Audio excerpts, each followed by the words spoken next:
On its Sports Physio podcast. My name is Brian Schwabe, board certified sports physical therapist, entrepreneur, and co-founder of the Student Physical Therapist. I worked with elite athletes for over a decade and currently serve as the director of IO Sports Therapy, working side by side with high performance coaches, NFL and NBA skills trainers, and sports agents on a daily basis. I'm also an author, sports medicine consultant, course creator, speaker, and concierge sports therapist, traveling with professional athletes and celebrities. I created this podcast to share my experience as a sports physical therapist and entrepreneur so that I could give you everything you need to know to cash in on your passions, monetize your expertise, and create your own career Super Bowl. With that in mind, welcome to the podcast. Hey everyone, welcome back to the podcast. In today's episode, I'm going to talk a little bit about my experience working with the 2022 NFL Combine class. For those of you that don't know this, I've actually been the sports medicine lead for the last 2 years for Rep1 Sports Agency's NFL Combine class, working with IO Sports Therapy, where I work as the clinic director in collaboration with Sanford Power, which is our high performance side of things. So it's been a very unique experience and very cool experience being able to work with the NFL Combine athletes for the last 2 years. And especially this year, we had a bigger class. We were a little bit more dialed in on top of it. And we had some, really unique experiences. So I wanted to talk about this primarily for this episode because I thought it was something that would be of value for you guys who are interested in working more with sports agents, interested in working with NFL Combine classes, but also just working with football players. I mean, this is just something that you don't, do too much of unless you're in certain, places of work, maybe like an Exos or something like that, or you're working specifically with a sports agency. So, with that in mind, I want to really dive in with, a couple different topics with this experience and really explain what I actually experienced. And maybe you'll get a little bit more out of it and learn about how you can get involved with something like that in the future. So, I want to talk a little bit about what it's actually like, what we did as a group, if it's profitable. I mean, this is a business-minded sports physio podcast, so I do want to talk a little bit about that, the financials of it, and then also how to be successful with it if you do it, right? So let's dive into, what was that experience like? Because this is something that, I hadn't done up until about a year ago, working specifically with a combine class, and it's very unique, right? A couple things come to mind right off the bat. One, it was awesome, right? I mean, being able to work with high-level athletes of this caliber is pretty awesome and amazing to start with, and just the whole experience of it, right? You're in the thick of it for 8 weeks, sometimes longer, sometimes shorter, and you're working with, incredible athletes preparing for their dream going into the NFL draft, right? So, they're all excited coming in. They're stressed out. They're trying to figure out what works for them as an athlete, right? And they're trying to figure out, what this experience is like because it's a very different type of training than they're accustomed to. So, it is awesome, right? But it's also stressful, right? And, as a sports medicine professional working with these athletes, and I think I can probably speak for my colleague Matt as well with this, it's one of those things that you're working with deadlines. You're working with, high pressure because every little thing could affect someone's draft stock. And as a result of that, when you're going through this, you're like, okay, we have to do the best job possible for these individuals. And especially when they're just good people. Right. We're so lucky. They had an unbelievable class come in. Every single one of them was just, super respectful, super hardworking. And you want to work even harder for those type of people just because, they make it so much more pleasurable for you as a person, but also as, a sports medicine professional, you want to help them, right? They make you feel good. You want to help them as much as possible. So, and I'd say also you're invested, you get to know these people. So, as they're getting into the combine, you're almost nervous for them, right? You're nervous for them. You're excited for them, but you're also feeling that way as it gets closer to draft. I'll be honest with you, I had not watched an NFL draft in the past because it just didn't do a whole lot for me until last year when I worked my first combine class. And now now I'm glued to it. Now I'm looking up things and now I'm, invested in it because I know these people and it's kind of fun. So, the other thing that I want to talk about with this, what it's like is where it starts, right? So, as December rolls around and guys in college are going through different bowl games, some of them opt out and want to start the NFL Combine training process sooner. And then some of them, are going through their bowl games, and then they just trickle in later. So there's a lot of leeway early on about scheduling, right? And even though you prepare as much as possible with the agency and the performance coaches and everybody else involved, skills coaches, things like that, it's a little bit of a controlled chaos in the beginning, right? You kind of have an idea when guys might be coming in, and then it could change last minute. So expect those things if you do work with combine classes in the future, and to know that you gotta be flexible. Okay, so guys are rolling in December. It's early January. There's a lot of hype and excitement. We're preparing them to go through this intake process, and it's one of those things where you have to have a good schedule and be able to understand each individual guy that's coming in. Some of them is just going to be part of that daily recovery block where you're trying to keep them healthy, manage some earlier injuries that they might have had during the season, maybe some past tendinopathies, things like that. And then there's also a few like longer term rehabs. Some of them, would have, surgeries that just require that long term rehab leading up to the combine and their pro days. And some of them just, are very healthy, and you're just trying to make sure they stay healthy because it's a different type of training. So, there are recovery blocks that we would put in every single day. So we are having touches with those guys. We're offering recovery services, Normatec, game readies, baths, things like that. We're doing soft tissue work, all the above that you would, be able to help kind of manage these soft tissue things that oftentimes will pop up with this different type of training. And then lastly, we'll go to the field as sports medicine professionals pretty much daily, but definitely weekly, because it helps us do two things: understand what they're doing with their performance coaches, independent of our weekly and daily conversations with them, but it also lets us help the athletes get on the field, prepare their bodies for the field, and also just build a little bit of trust with them, knowing that, hey, our performance coaches and our sports medicine professionals are working together for me as an athlete, right, as a combine player. So it kind of touches upon a lot of different things, and we're very blessed to be able to work in the environment we're in because we have a one-on-one out-of-network model, so we spend time and we can schedule these things more appropriately.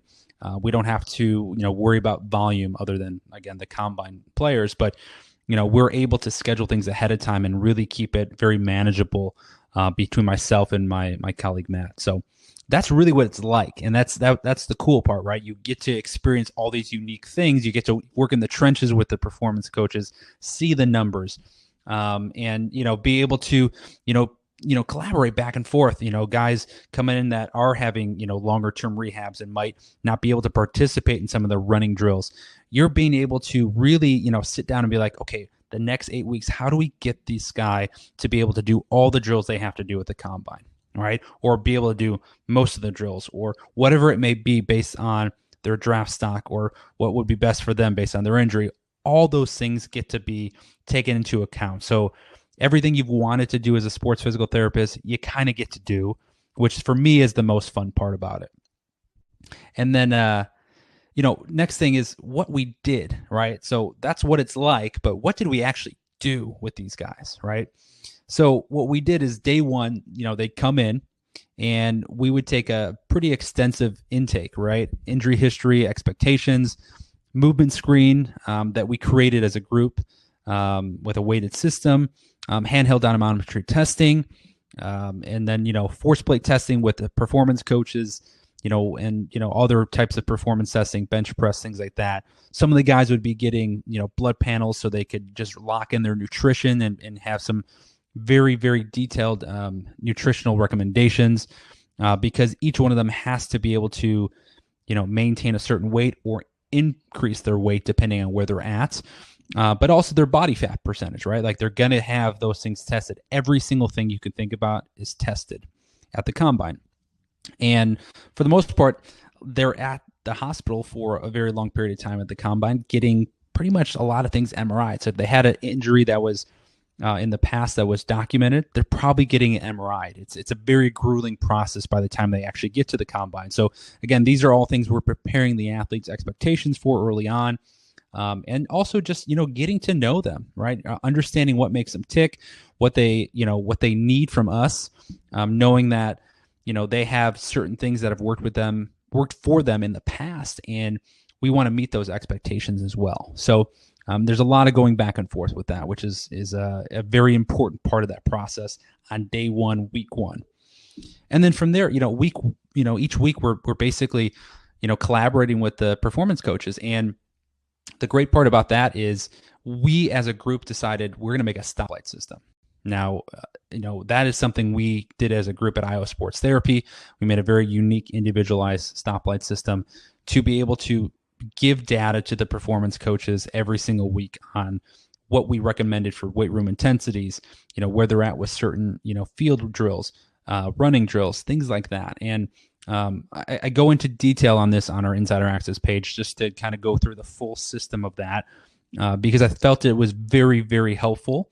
And I know that as a group between performance and sports therapy, we really were able to dial in certain things because we had as much objectiveness into this process as possible. And therefore, it gave us some structure in a controlled chaos environment because, again, things are constantly changing, right? So, I'll give you two examples of things we did for two different types of combine athletes. One that would be, let's say, injured. We had one specific guy that was coming off a long-term rehab.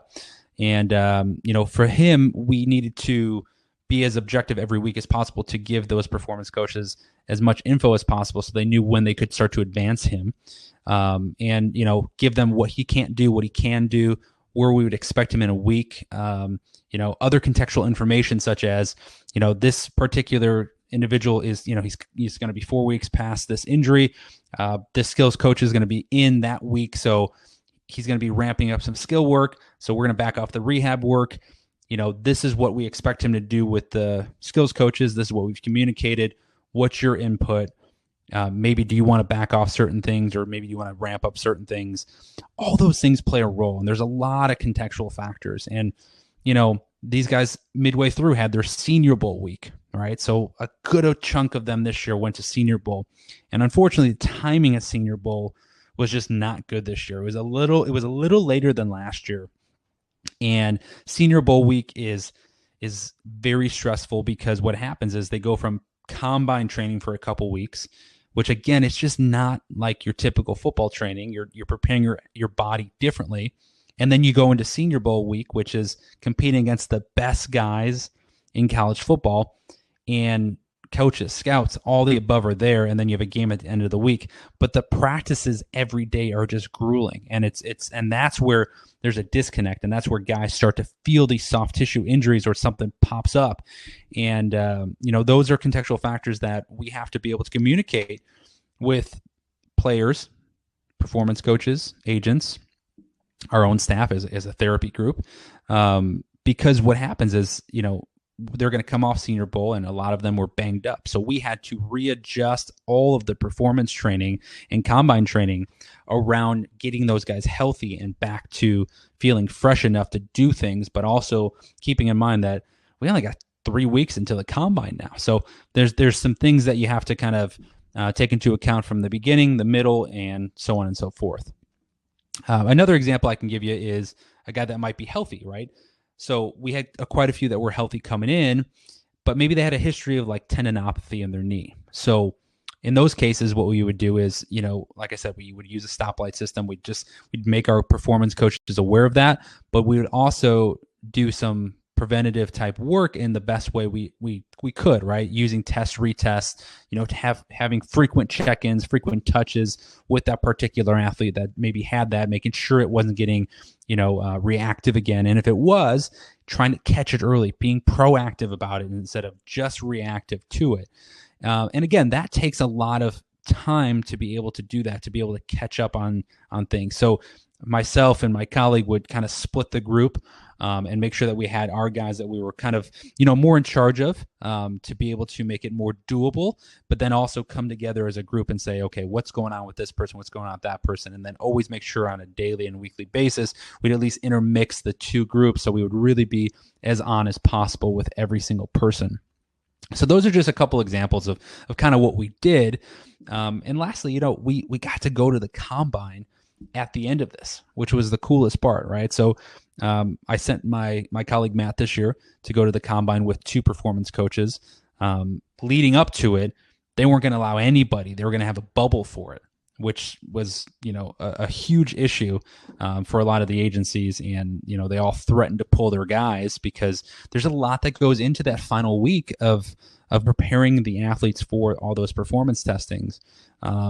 So luckily at the last minute, they allowed one therapist or one, athletic trainer, massage therapist, plus a performance coach to be able to, go to the combine. So it was a little bit of a last minute schedule change. But again, like I alluded to earlier, it's constantly changing, right? And I think that people that are not adaptable or flexible don't really like that schedule and don't really feel like they can be successful with it. But for our group, we thrive in that situation. So we were able to go to the combine and, be able to really just prepare those guys on a daily basis, fine tune some last minute tune-ups with guys that were just, maybe coming off a rolled ankle or just, dealing with some soft tissue stuff leading up to it to make sure they're fresh, getting recovered every day because, they're there for a couple of days based on what group they're in.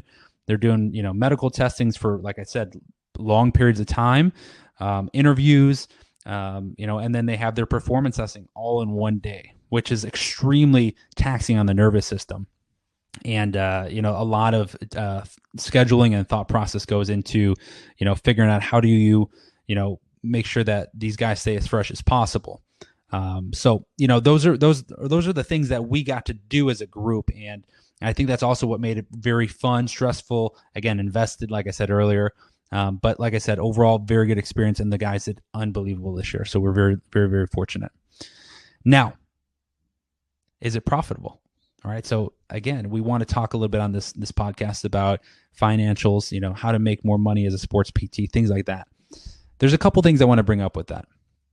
I think that there's a thought that it cannot be profitable, and there's a thought that it can be extremely profitable. And I think it depends on your model, right?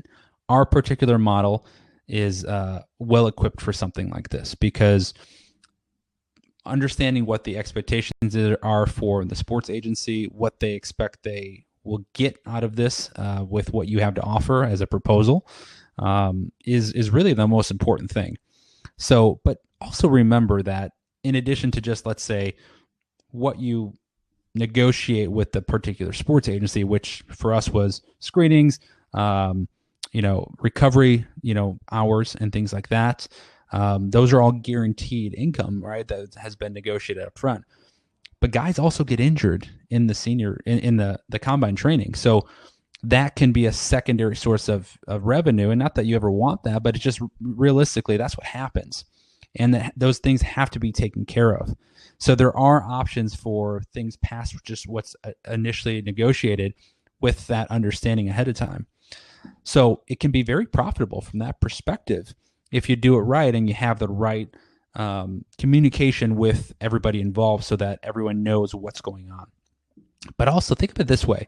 You're being exposed to future professional football players right off the bat. So you have the opportunity now to build lifetime value with that particular client, that particular athlete, right? That could be a potential customer next offseason, future off seasons, etc. If you do a really good job, right? You give them a great experience and you're able to, help them and really just get to know them and be invested in.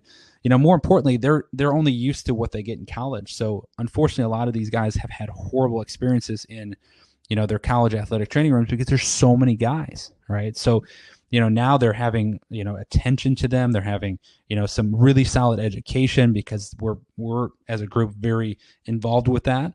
And, again, now this can be a long-term profitable machine that you're getting early on just from one combine class. So yes, it can be absolutely profitable. Lastly, how do you be successful if you're working with the combine athletes, right? I think this is a really important thing because I've been there for 2 years now, and I think that each year has gotten better, but I think both years were successful. Now, there's a couple reasons for that, and I'd say one thing that will make you successful is communicating early and often. And what I mean by that is you have to communicate with the sports agents, the players, the performance coaches, your own therapy team, depending on who you have around you, any massage therapists you might be bringing in or that come in, any other practitioners that may be complementing that combine class. Everybody needs to be able to communicate often and really early on. And another example I can use with that is, let's say you have a guy that came in that maybe just rolled their ankle and it's 5 days before the NFL Combine. You better be on that immediately. Be able to communicate with the agents. Hey, this is what happened. This is where I think it's at. I think it's a grade 2. I think right off the bat, we're going to be able to tackle this every single day for the next couple of days. I'll know more information in 2 days, but right off the bat, I think agility work might be out. Can we move that to pro day? Hey, I think linear work is very possible. We'll work with the performance coaches. All these things need to be communicated early and often to every single person involved. The more you can do that, the better you're going to be and the more successful you're going to be. Now, that takes a lot more effort and time on your part, and that's going to mean early mornings, crazy amount of information during the day, and then late at night too. Things are constantly changing. You should be texting with your athletes. You should be communicating early and often. You should be communicating late at night as well, because that's your job. And I think that's what makes it successful if you can do those things. The other thing I think is tackle those problems early. And there's no pun intended with that one, but rolled ankles, like I said, if you catch that early enough, that can be something that you can fix earlier so they can do some things, right? Tendinopathies. If you start to have some flare-ups of guys that have an injury history of tendinopathies, you better catch it before it's reactive. You better start to attack that thing. And that's where talking with the performance coaches and the skills coaches to be able to say, hey, this is starting to become a little reactive. Let's just be a little bit aware of this from a volume perspective, and let's make some accommodations this week or this day so that we can see how it responds. And that's where, if you can be early on with these things and tackle those problems early, you're going to have a lot more chances for success. And then lastly, I think serve your athlete. Remember, you're there to, help them get to their dream basically and be as successful as possible. So if you're always thinking, how do I serve my athlete, which you should be thinking anyways as sports physical therapist, but especially with combine athletes, if you're there to serve them constantly, check in on them constantly, do as much for them as you possibly can. That meant a lot of times for myself and Matt, we did not eat lunch at times, right? Or we had to skip out on lunch or, really cut it short a lot of times. We had to come in on weekends. We had to do these things for this 8-week period because it meant that it gave them the best opportunity possible. And I think that me and Matt would both agree, we have no problem doing that because we can see the big picture and we're invested in these people. We get to know them, and for us, that helps us make it as successful as possible for them, which in turn automatically makes our group more successful. So that's basically what my experience at the, or with the 2022 NFL Combine class was like, what it was actually like, what we did as a group, if it was profitable, and then basically how we made it successful, because we did all those things as a group. And again, the biggest takeaway I can give you guys is that there's a lot of controlled chaos. There's a lot of changing of schedules, things on the fly, things that will happen that you have to adapt to. And, if you keep those principles in mind for how to be successful, those 3 principles, tackling problems early, serving the client, and over communicating early and often, those are the ways that you make these type of situations very, very successful, fun, and profitable. So, that's basically a wrap for this episode of the Business Minded Sports Physio podcast. If you guys like this, subscribe to our YouTube page, subscribe to the podcast, pass it on to friends, and give me some feedback. Let me know what you guys think about these podcasts. Let me know what topics you guys are interested in. In the future, I'm going to have some additional guests on to talk about some experiences, some profitable things. I'll be talking myself about how to work with sports agents. I know I alluded to that quite a bit today in this episode. How you can get paid to travel with athletes, which I think is a very cool and unique thing that more and more physios are doing now. How to work with high performance coaches, and then just so many more profitable strategies that I've experienced in my career that I want to share with you guys. So, if you guys like this, like I said, subscribe, ask questions, let me know what you think. Until next time, see you next week.